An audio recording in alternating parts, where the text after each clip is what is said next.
morning. Welcome to the morning forecast discussion for October 5th, 2011. I'm your meteorologist, Stephen DiMartino, and I have some great news. The upper level low is gone and high pressure is in control. Look at these clear skies throughout the Mississippi River Valley, all the way throughout the southeast, the northeast, the northern mid-Atlantic. There is some cloud cover around New England as our upper level low departs. But as you can see, clear skies and much dry air are building into the northern mid-Atlantic, and it's going to remain that way for quite some time. Now, I just want to point out, you see these clouds dropping right here? This is reinforcement of another polar air mass, and there's actually a high pressure system up here. Now, what's going to happen is that we're going to have an increase in the pressure gradient, which I'll show in a moment. That's going to produce some breezy conditions for this afternoon and drive another cooler air mass behind this departing upper level low into the northern mid-Atlantic, which will keep us a little bit on the cool side, but then we'll rebound this weekend. So, let's take a look at the surface map. And this is a surface map, and I zoomed it in for you to see the pressure lines, the isobars.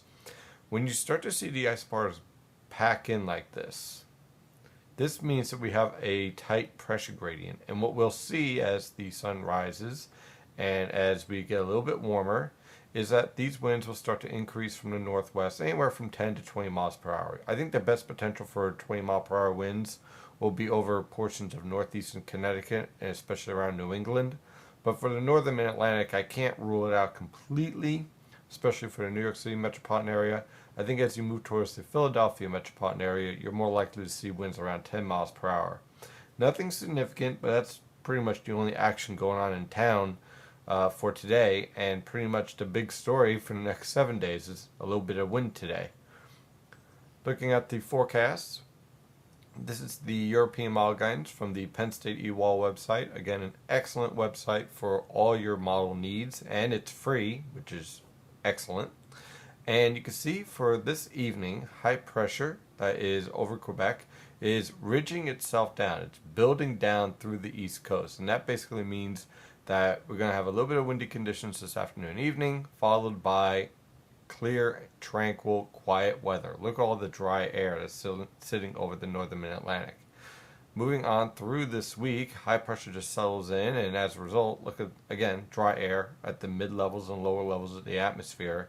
No threat whatsoever for any type of precipitation, and high pressure pretty much remains in control all the way through this weekend. Now, for this weekend, just one little note is that with the high pressure system moving a little bit off the coast here, we'll have a little bit more of a southwesterly wind, and as a result, we'll have temperatures rise into the 70s. And with all this dry air around, and with winds coming in from the southwest, a little bit of downsloping, a few locations, let's say like Newark or around Philadelphia, could touch 80 degrees. We're not looking at lower to mid 80s or anything of that nature. Most locations would be around 78, 79 degrees, and then one or two locations could hit 80, 81. So clearly a very pleasant weekend is on the way. But this feature that we have here is going to have to be watched. This is a tropical disturbance. So I know there's many people out there trying to name this disturbance already.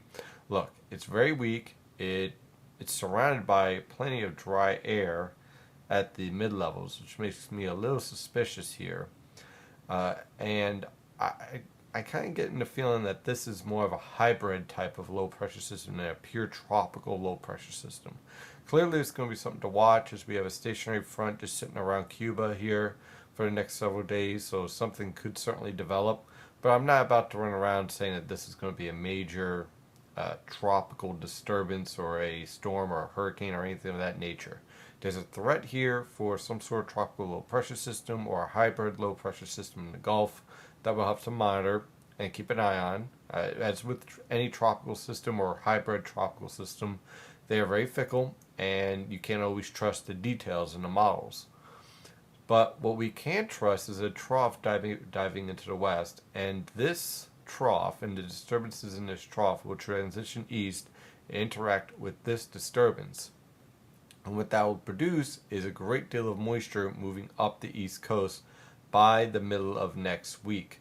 So whatever this is, whether it's a tropical depression or some sort of hybrid tropical low or a named storm, we don't know yet, will move inland into the southeast and interact with this trough, and as a result, we'll end up with a negatively tilted trough. And I just want to show a little bit beyond there. You can see this trough becoming negatively tilted, which basically forces a lot of moisture up the east coast.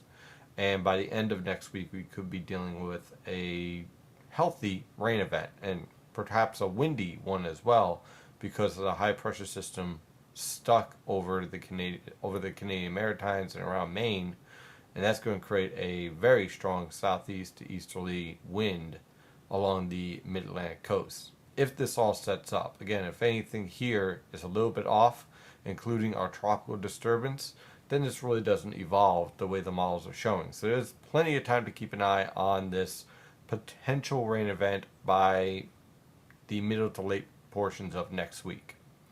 That is your morning forecast discussion for October 5th, 2011. I'm your meteorologist, Stephen DiMartino. Enjoy this weather while it lasts, because it is beautiful outside.